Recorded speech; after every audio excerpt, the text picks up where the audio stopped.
Good day. Welcome to the Association of Pool and Spa Professionals training program for registration as an exam proctor for the APSP certification program. My name is Jennifer Hines, and I'm the Manager of Professional Development in the APSP Career Institute.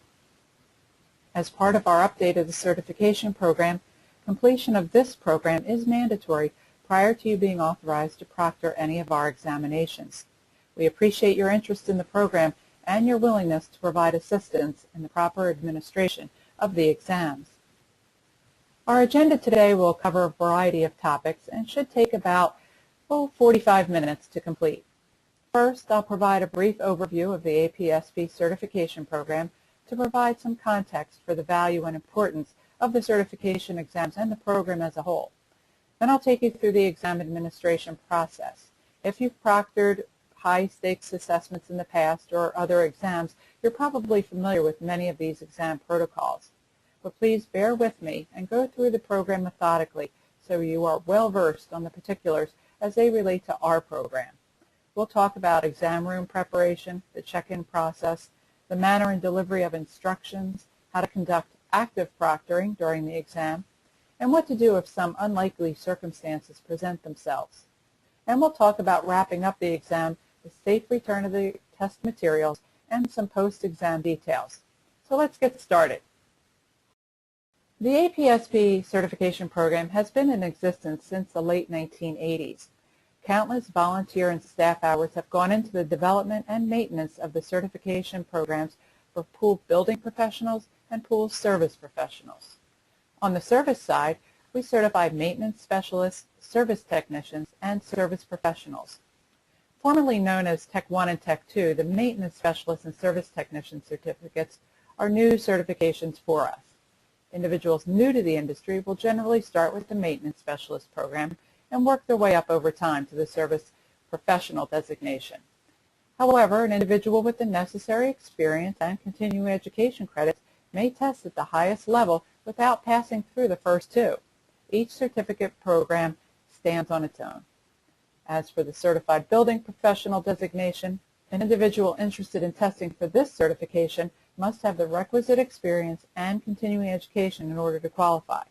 This is to ensure, to the extent possible, that certified building professionals have both the technical and business experience necessary to be a successful pool builder, not just the, quote, book knowledge that can be gleaned from reading the builder's manual. APSP education and certification programs are designed to create career pathways for the industry. APSP training programs teach, and our assessments evaluate, the knowledge, skills, and abilities determined to be critical for each level, as determined by respected industry leaders. Certification is important so that individuals can distinguish themselves as professionals and that companies can demonstrate their commitment to training and employee development. All APSP programs are designed so that they can be used by lawmakers in jurisdictions that wish to develop licensing requirements and programs. Your job as a proctor is an important part of this process. You ensure our programs have integrity and continuity. Individuals can prepare to take the exams through various methods. APSP chapters and regions offer tech schools or pool schools that run for a week, during which they provide the education and testing for the maintenance specialist and service technician programs.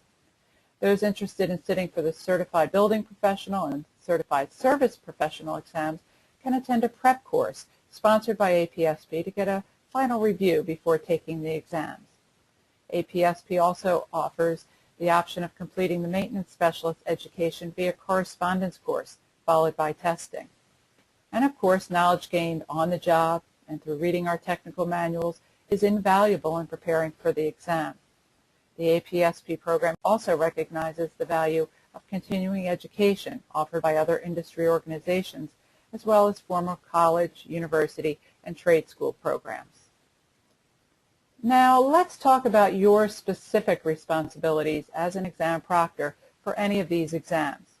We've already gone over the agenda for this section, but I think you can see what area I'm going to stress as the most important part of your job: ensuring exam security. I cannot stress this strongly enough. Every time we ship out exams, we are putting the security of our exam in jeopardy, and so we must do everything we can to mitigate the risk. Handling the aftermath of a breach of test security is extremely expensive and time-consuming. That's why we've instituted this mandatory education program for all exam proctors, so there is no question as to what the expectations are regarding the safe handling and proper administration of this exam. This also ensures standardization of our test delivery so that every examinee, no matter where they take the course, receives a similar testing experience. Now, let's go over each of these areas. For this part of the training, we'll assume that you are proctoring for a group at a tech school, pool school, or a similar group testing event. I'll talk a little bit about proctoring in individuals at the end. Well, thousands of dollars and hundreds of volunteer and staff hours have been invested in each of the certification exams we've developed. So it's crucial to the ongoing success of the program that the security of the exam be maintained at all times. So your primary objective during any exam administration is to safeguard the integrity of the program by making sure no exam booklets or written notes leave the testing room. But we also want to ensure that a chain of custody is maintained as well. So APSP will send you the test materials to arrive just before the exam date, so you don't have to hang on to them for too long. Mailing will be via UPS or a similar service that provides us the ability to track the package. Once you've received the package, open it and double-check that all the necessary materials are there for the test administration: exam booklets, answer forms, comment forms, and instructions. And we'll also include an envelope for the return of the test materials, or a label if the materials were sent in a box that you can return and reuse. Then just place the package in a secure location until you need it. If you're proctoring at a tech school or pool school, the tech school leader may be sent the exams instead, and then will be charged with maintaining security until providing you with the exam package. Once you've arrived at the testing site, you need to pay particular care to the handling of the exam materials. The exam booklet should be kept within your site at all times, even if that means carrying them to the restroom with you. You'll find that all test booklets are sequentially numbered. This will allow you to verify that you have all the exams accounted for at all times. There is really no circumstance under which you should be turning over the handling of the package of exams to another person. An exception might be made for the occasional circumstance when, due to the size of the group, additional proctoring assistance is needed. Now let's talk for a moment about special test accommodations. Individuals with a documented disability are entitled to receive accommodations under the Americans with Disabilities Act. These accommodations must be sought prior to the exam administration. Consequently, your APSP contact will alert you in advance if there's anyone requiring accommodations. Those accommodations might be allowing extended time for testing or having the test read aloud. In those cases, you will have agreed ahead of time to the extra time involved, so no surprises. APSP will provide all the information you need to provide the accommodations, but you should always feel free to call your APSP contact if you have any questions at all about the directions. We want any accommodations to be provided in such a way that minimizes any stigma that could be associated with them. So you will be well prepared should any accommodations need to be provided. And should a student suddenly ask for accommodations on the day of the exam, you should call your APSP contact to receive direction on how to proceed. Okay, the day of the exam has arrived, and you'll need to arrive early to prepare the room for the exam. You should have the room cleared of all people, paper, and other materials for at least 20 minutes prior to the exam check-in time. During that time, you should make sure that the table, desktops are completely clear of any paper, books, or other materials. You should also place the chairs to ensure proper spacing between examinees to discourage any straying eyes. That usually means 2 people per 6-foot table. Find a spot where examinees can stow their coats and any other personal belongings while they take the exam. Then get the room ready for the exam by laying out an answer form, comment form, and posting a sign that explains that although drinks are okay, no food items will be permitted. You'll distribute the exam booklets once everyone is checked in, settled, and the exam directions have been read aloud. And don't forget to get a restroom break in there before you open the doors to the examinees. This could be your last opportunity until after the exam. Once you've got the room ready, it's time to let the examinees enter the room. Depending on the size of the group, you may want to check them in at the door, or if it's a group under 15 people or so, you can probably handle it once they've taken their seats. But first, provide a reminder that this would be a good time to visit the restroom before the exam begins. Hopefully this will eliminate those last-minute dashes just before you're ready to start the clock. Your check-in should include checking names against a list provided by APSP or your contact on site. You should also confirm identities by checking a photo ID. If someone cannot present a photo ID but has two other IDs with their name on it, you may accept that, but you should make a note of it on the check-in form. As individuals get seated, indicate the assigned places for them to stow any personal items, notes, cell phones, pagers. Those should be completely turned off. This area should be away from the examinees and where they're taking the test. The only exception is for the maintenance specialist and service technician examinees. They have open book exams, so they may have their service tech manual and their workbook with them during the exam, but no other notes, handouts, or loose papers are permitted. For other exams, that is calculator only with no extra papers or manuals. Once everyone is checked in and settled in their seats, you can begin to read the exam instructions to the participants. Try to be conversational, not overly serious. Many are already nervous, and so your relaxed demeanor will help calm their nerves. The instructions should be read aloud in their entirety and then ask for any questions. As you go over the instructions, demonstrate the proper method of completing the answer sheet. You may be surprised to learn that some individuals in your group have never used a standardized test form. So go through that before they get started. And go through the definition of cheating. Explain that cheating is, among other things, looking at someone else's paper, as well as allowing your own paper to be seen by another tester. Let them know that you'll be watching. In fact, you may want to alert them that when they look up from their paper, invariably they'll find that you're looking right at them. Explain that test proctoring requires that you be attentive to them during the test period, and after long stretches of seeing nothing but the tops of their heads, when a face pops up, it draws your eye, no matter where else you were looking. It's also important to let them know that they may raise their hand to ask you a question at any time during the exam. You may not be able to answer it, but they can ask. But they may not speak to anyone else during the testing.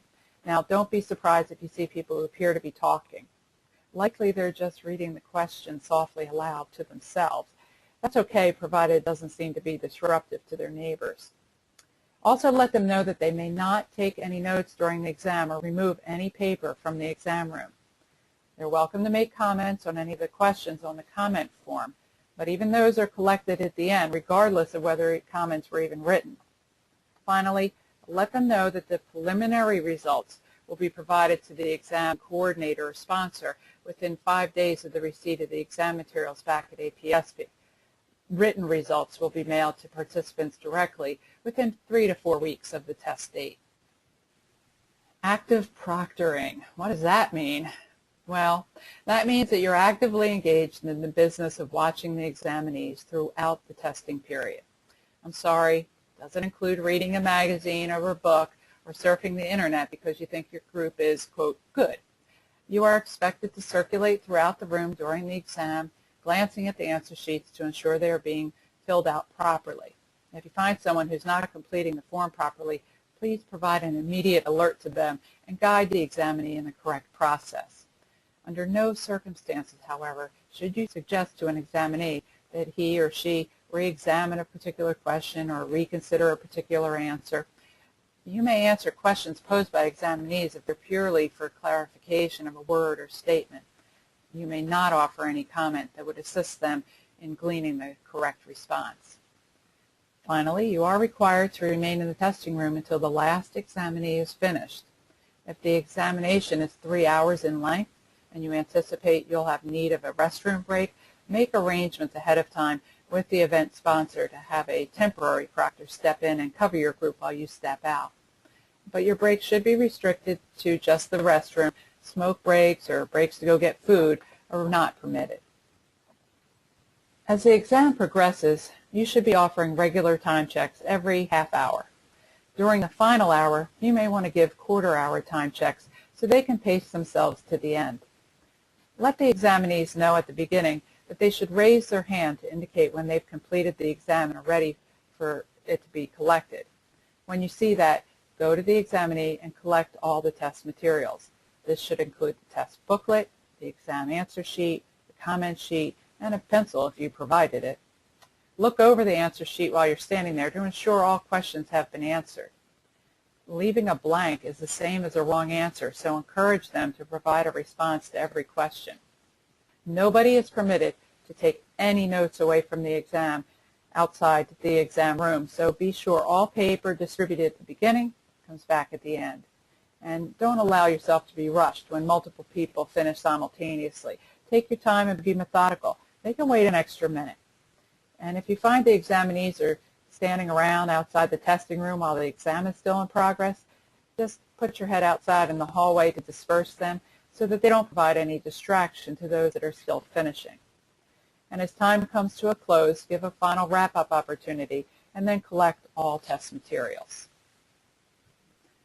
Once the examinees have departed, do a clean sweep of the room to ensure that all exam materials have been picked up and that no one left anything of value in the room. Making sure the answer sheets stay with their exam booklet, reorder the test booklets sequentially to double-check that you have all the booklets. Once you verified that, you can repack the box or the envelope with all of the exam materials, plus the check-in sheet and any other necessary paperwork.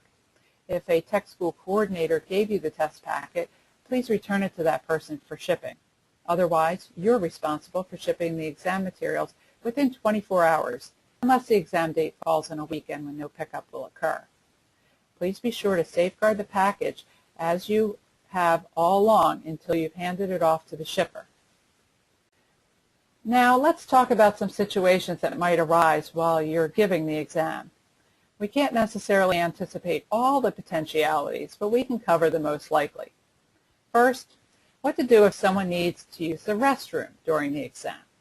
Well, we're going to try and keep that to a minimum to avoid disruption in the exam setting. During exams of 2 hours or less, restroom visits will not be permitted. Now, emergencies, you can make an exception. But notice will be given ahead of time, so this shouldn't constitute a problem. For the 3-hour exams, restroom breaks can be given. You will need to collect all the test materials from the individual as he or she departs and allow just one person to leave the room at a time. If you have reason to believe that the break is being used to go beyond the restroom, then make note of it for APSP staff to consider. This break is part of the 3 hours allowed, so no additional time is given for the period of the break.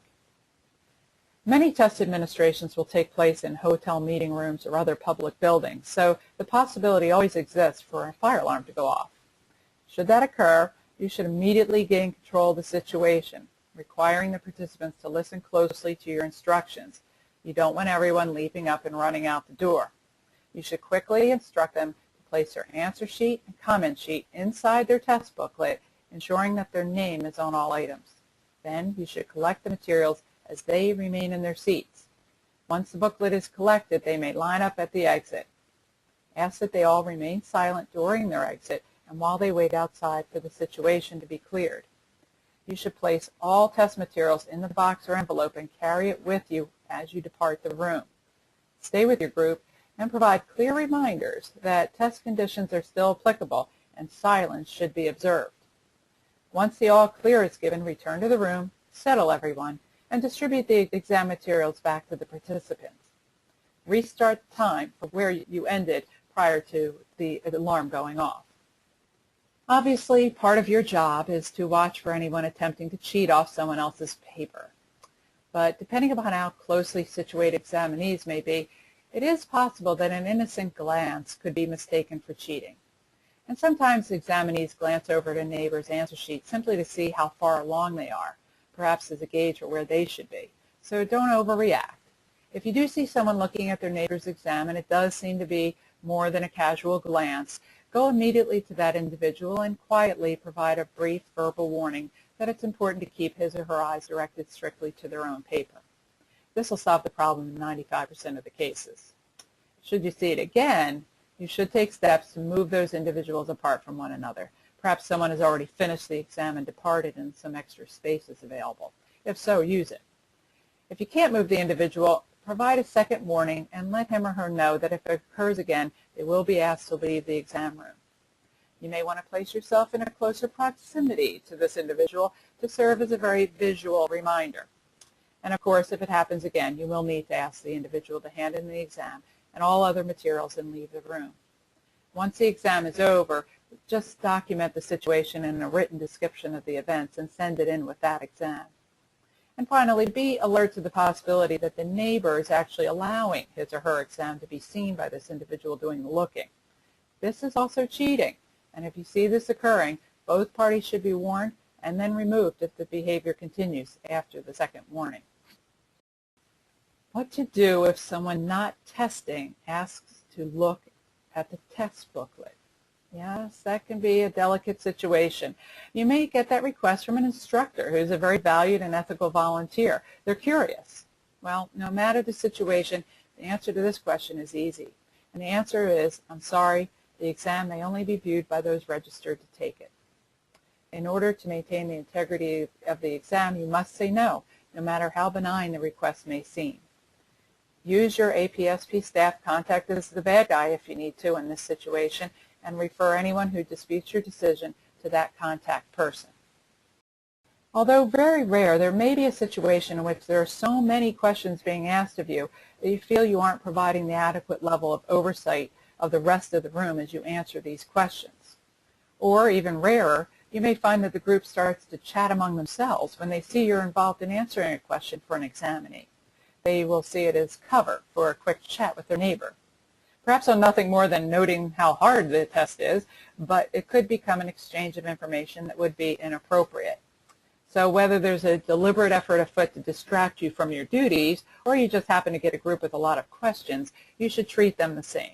First, examinees should be directed to raise their hands if they have questions, and that you will go to them. They should not come out of their seats. Then, once you hear the question, determine quickly whether this is a question you're permitted to answer or not. If you can answer it, provide the briefest possible answer and confirm that the examinee understands your response. While answering, continue to glance around the room and don't hesitate to instruct the examinees to stop talking should they use this as an opening to chat with the neighbor. If the room gets loud, just stop answering the question and regain control of the situation. Should the quantity of questions jeopardize your ability to proctor the group effectively, you may need to tell them you can't answer any additional questions. Remind them that if they have an issue with a particular question, the comment form can be used to voice that issue or concern. Avoiding this particular situation is why we're asking each proctor to physically collect the test booklet from the seated candidates. Admittedly, this is our worst-case scenario, a missing exam booklet. Before you panic, double-check your stack and make sure you didn't just miss it. But assuming it's gone, immediately check to see if you have an exam answer sheet with no associated booklet. If so, you can at least determine whose booklet is missing based on the booklet number transferred to the exam answer sheet. You should immediately call your APSP staff contact to report the incident, and you'll be directed to any other steps that you need to take to retrieve the booklet. If you are collecting the test materials in a methodical fashion, not allowing yourself to be rushed by examinees eager to depart, the likelihood of your failing to collect the test booklet is pretty minimal. However, you must also safeguard the collected materials during the test period. You don't want to leave anything out in a spot on the front table that would permit a departing student to easily grab an exam booklet as you have your back turned. If someone should fall ill during the exam, once again your crowd control skills will be called up. If someone were to collapse or become obviously very ill, you should not hesitate to call 911 or send another student out to get help. Instruct the other students to turn their papers over and remain silent, lending assistance as requested. Obviously, this could be a dire situation, so your first priority must be the ill examinee. If you are able to note the time you stopped the exam, ask someone to record it so you can offer back the appropriate extra time when the exam resumes, but that would be a minor consideration in light of the circumstances. Now, if you have a situation in which a student just expresses his or her desire to stop the exam due to illness and leave, that's fine. You simply collect the incomplete exam and all the test materials and allow them to leave. No return should be permitted in that circumstance. Now, if someone says they feel ill but desires to continue the exam after a restroom break, that should be permitted. Collect the exam materials and hold them for his or her return. If the break is more than 15 minutes, you may allow the examinee to continue the exam, but you should document the circumstances and include that when you return the exam materials. As with any restroom break, only one person should be permitted to go at a time. Okay, now that the exam is over, you can pack up all the materials and return them to the tech school coordinator or to APSP via an overnight mail service. You should continue to provide the same level of security until you turn over the package to the overnight mail service. Please ship the package within 24 hours of exam administration unless other arrangements have been made with your APSP staff contact. Before we wrap up, I'd like to touch on a slightly different situation when you're proctoring just one person. If you work at a certified test center, you've already got an approved system to secure belongings and to monitor the candidate throughout the test period. However, if you've completed this training and proctored at a tech school or pool school, we might call you to proctor a single retest exam or perhaps a CSP or CBP exam. If you are willing to help in this way, we would discuss with you whether you know of an appropriate place for conducting the exam, for instance, a conference room in your office or a library quiet room perhaps. Once the site is agreed upon, the instructions are largely the same as for a group. You will need to ensure all personal belongings are secured away from the examinee, and you will be expected to monitor the examinee throughout the exam period. That means being in the same room and paying attention. Of course, in this environment, you may be able to read or do some work alongside the examinee, and that's perfectly acceptable. But this situation does require constant surveillance, so leaving someone alone in a conference room is just not acceptable. And of course, taking this training does not in any way obligate you to proctor when asked. It's always totally up to you. Should you get questions before or after the exam about the results, be aware that the APSP staff will work quickly to provide the sponsoring group coordinator with unofficial pass or fail results from the exam administration, usually within 5 days of the receipt of the package. The official results letter will follow soon thereafter and will be sent directly to the individual examinees within about 3 to 4 weeks. Any specific questions about test results should be directed to your APSP staff contact. The last step in this training is to discuss the proctor affidavit and non-disclosure form that you should have received coincident with arranging this training session. The affidavit is an important component of our proctor training since it is your commitment to uphold the policies and procedures you learned in this session. In addition, you're asked to pledge that you will not disclose any information related to the exam nor duplicate the exam. Please read it and sign it and return it to the National APSP office before your first test proctoring event.